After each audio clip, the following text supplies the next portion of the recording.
Hello guys, how are you? I'm Hardeep Singh. Welcome back to your own YouTube channel. IELTS updates and recent exams. For more updates related to recent IELTS exam writing test topics, listening, reading, practice test, and speaking, you got guesswork. Please, guys, participate in everyday listening and reading practice test to achieve your desired band score in your actual IELTS exam.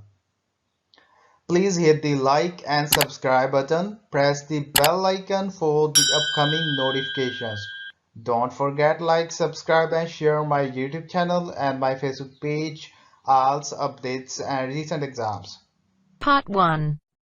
You will hear a conversation about a part-time job. First, you have some time to look at question 1 to 4.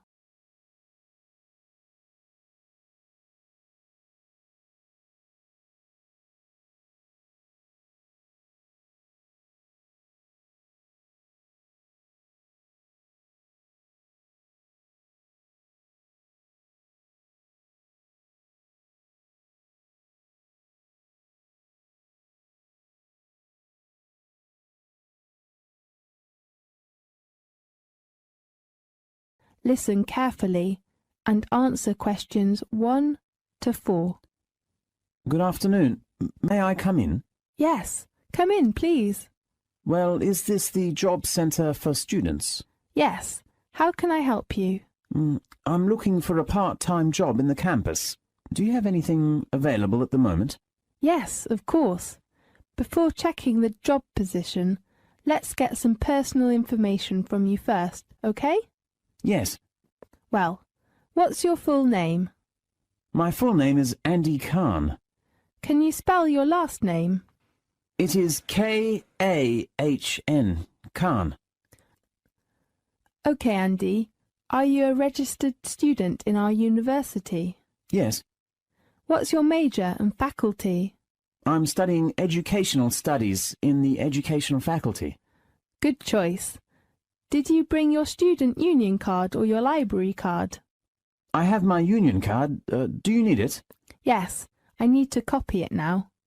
Oh, here it is. Okay, and can you tell me your mobile phone number?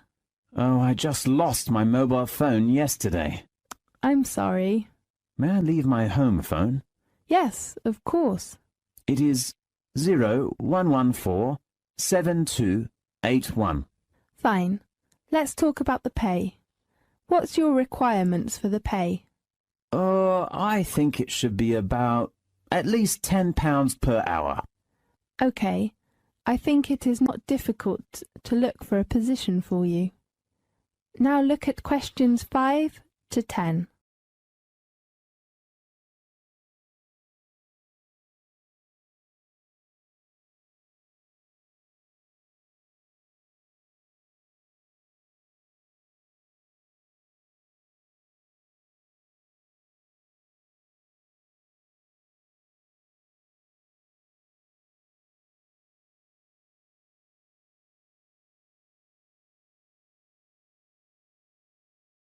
Now listen carefully and answer questions 5 to 10.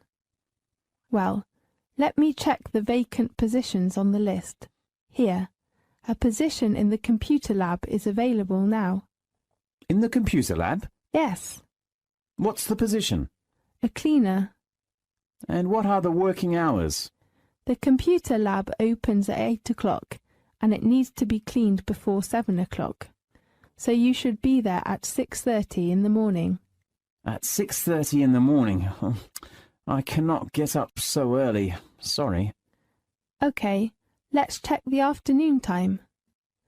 There is a job working as a counsellor assistant in the student union on 3 afternoons per week. That's Monday, Wednesday and Friday. Oh, I have 3 afternoon seminars in those 3 afternoons. I'm so sorry.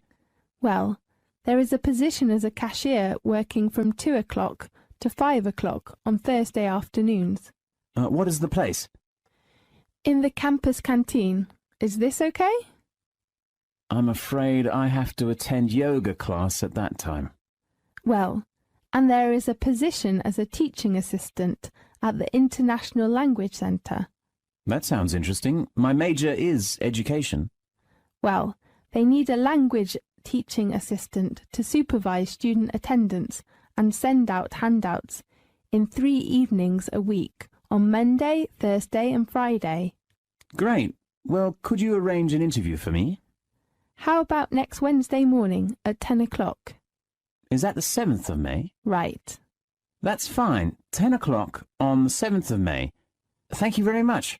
You're welcome. Goodbye. Goodbye. That is the end of part 1. You now have half a minute to check your answers.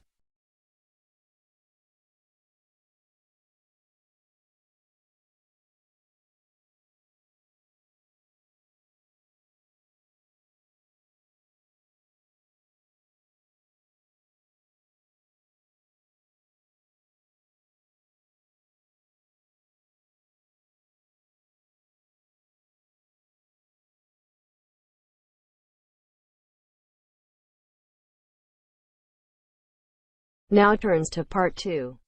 You will hear a student inquiring for some information about opening a bank account. First, you have some time to look at questions 11 to 15.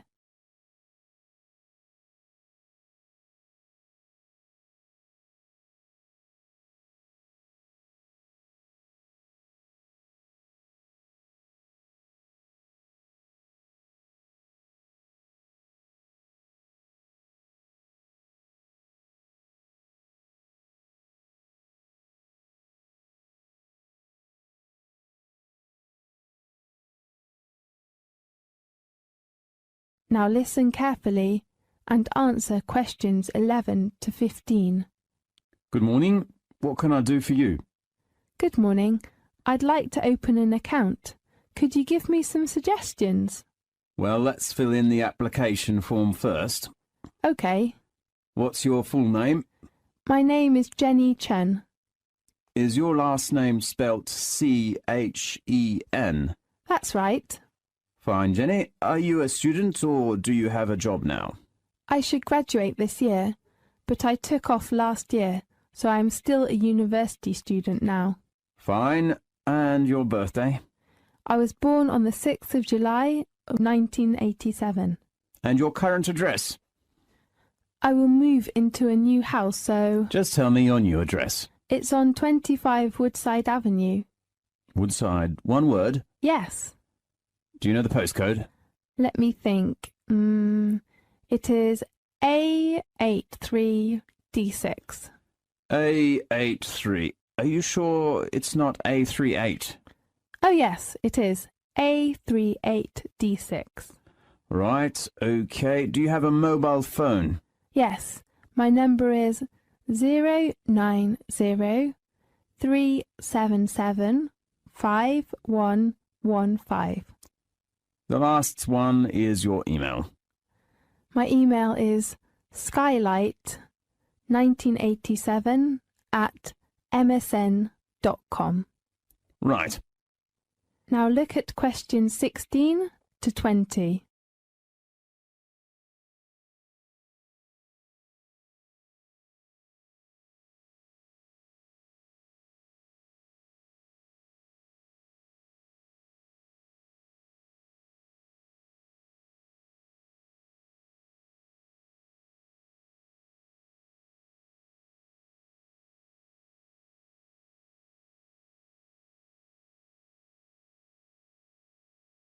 Now listen carefully and answer questions 16 to 20.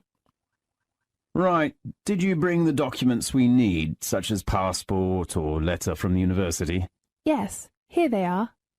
What type of account do you want to open? I'm not sure. Could you give me some suggestions? I see. How about the student account? It's a kind of current account. Student account. Does it have a high interest? I'm afraid not. If you want to have a high interest account, maybe a deposit account is a good choice. But you have to deposit at least £5,000 when you open your account. Oh, how about the annual interest of a student account? It varies from time to time. At present, it is 3.5%. Right. I'll take the student account. That's fine. And can I get a cash card? Certainly, I will supply you with a cash card. Great. May I apply for an overdraft? I'm afraid you cannot. The cash card doesn't have a service of overdraft. Yes, I see. How much money do you want to deposit now? I have £600 in cash and £1,600 in travellers' cheques. So the total is £2,200. Right. Fine, please sign your name here where I've marked an X. OK, thank you. And this is your receipt. Thanks. Can you tell me the opening times of the bank?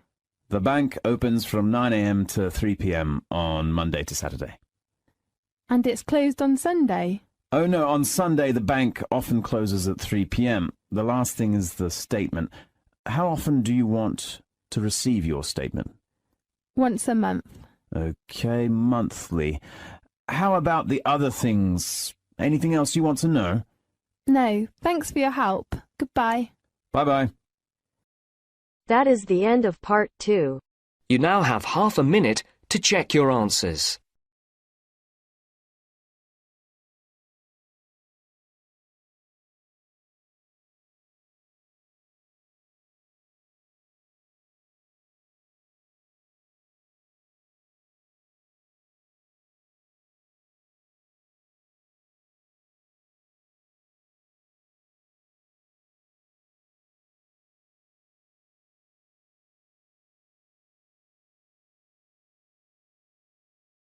Now turns to part 3. You will hear a conversation between a university student and a faculty advisor about the requirements for the student teaching semester. First, you have some time to look at questions 21 to 24.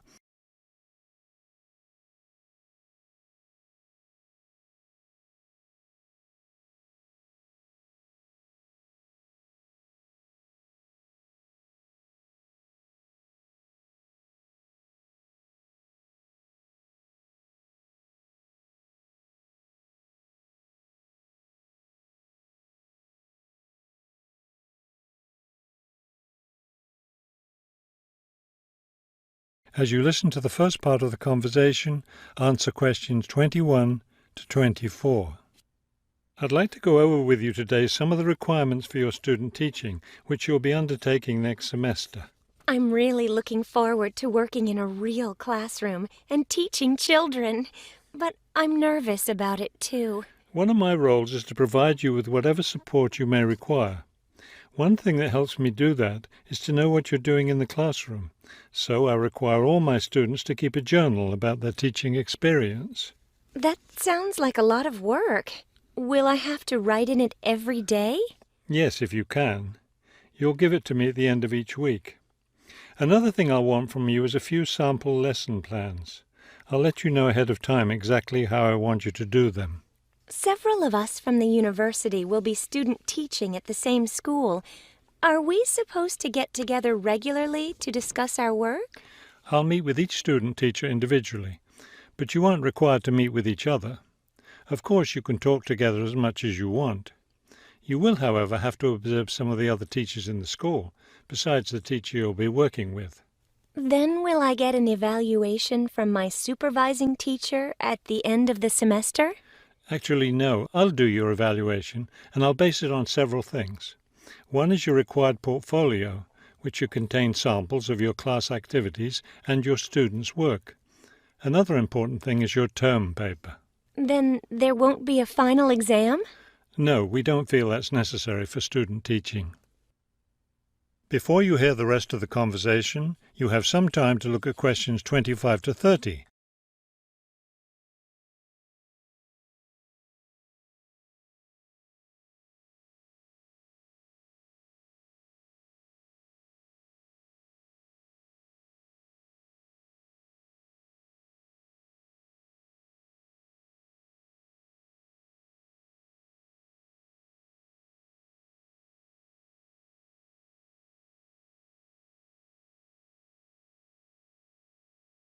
Now listen and answer questions 25 to 30.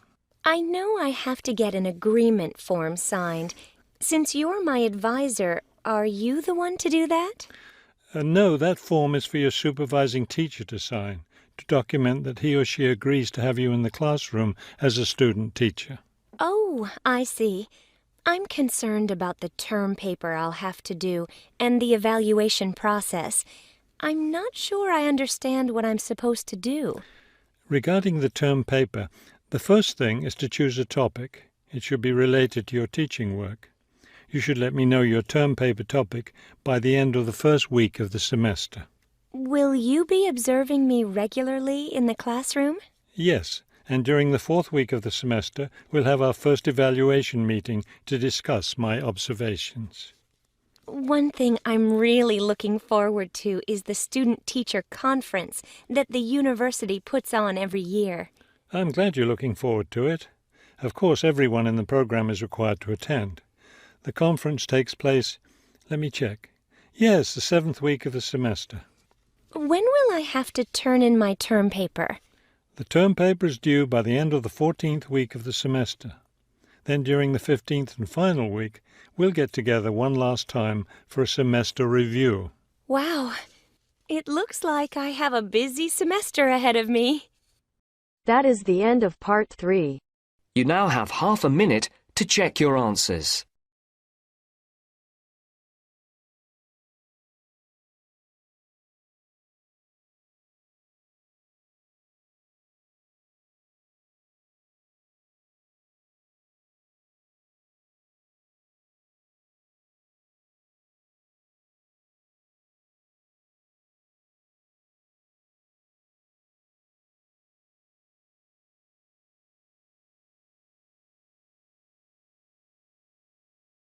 Now turns to part 4. You will hear a lecture about customer psychology. First, you have some time to look at questions 31 to 35.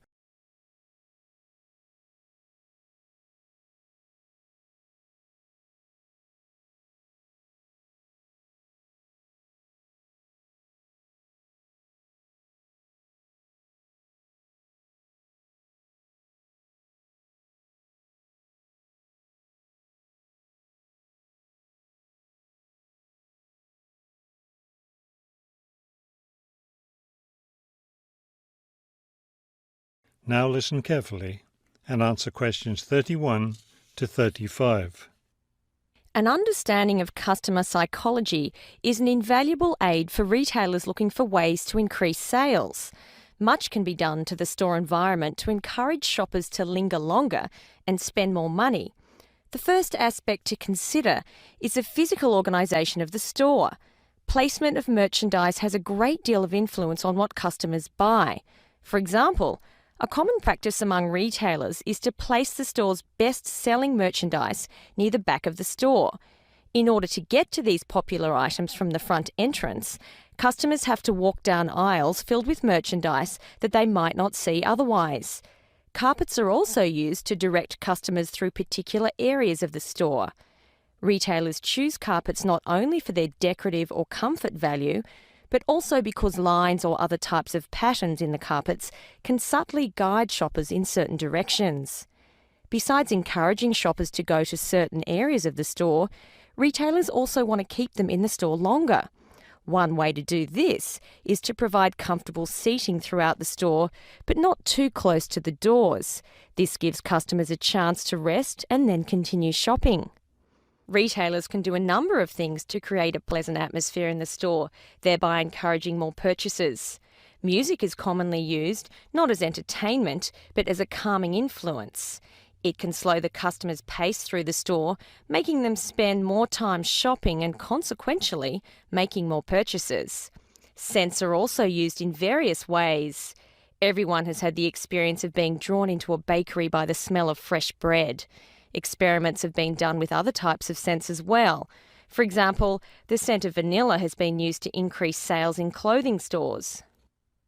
Before you hear the rest of the talk, you have some time to look at questions 36 to 40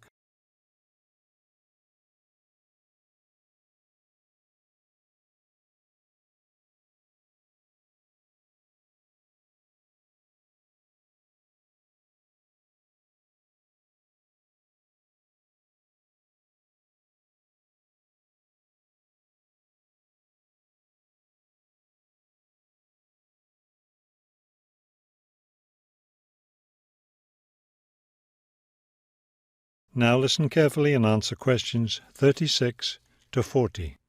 Use of colour is another important aspect of store environment. Certain colours can affect behaviour as well as mood. Light purple, for example, has been found to have an interesting effect on customer behaviour. People shopping in an environment where light purple is the predominating colour seem to spend money more than shoppers in other environments. Orange is a colour that's often used in fast food restaurants. It encourages customers to leave faster, making room for the next group of diners. Blue, on the other hand, is a calming colour. It gives customers a sense of security, so it's a good colour for any business to use. In addition to using colour to create mood and affect customer behaviour, colour can also be used to attract certain kinds of customers to a business. Stores that cater to a younger clientele should use bold, bright colours, which tend to be attractive to younger people. Stores that are interested in attracting an older clientele will have more success with soft, subtle colours, as older people find these colours more appealing. That is the end of part 4. You now have half a minute to check your answers. So guys, don't forget like, subscribe and share my YouTube channel and my Facebook page, IELTS updates and recent exams. For more updates related to recent IELTS exam writing test topics, listening, reading, practice test and speaking, you got guesswork. Please guys, participate in everyday new IELTS listening and reading practice tests to achieve your desired band score in your actual IELTS exam. For more IELTS material, visit my official website www.ieltsupdatesandrecentexams.com.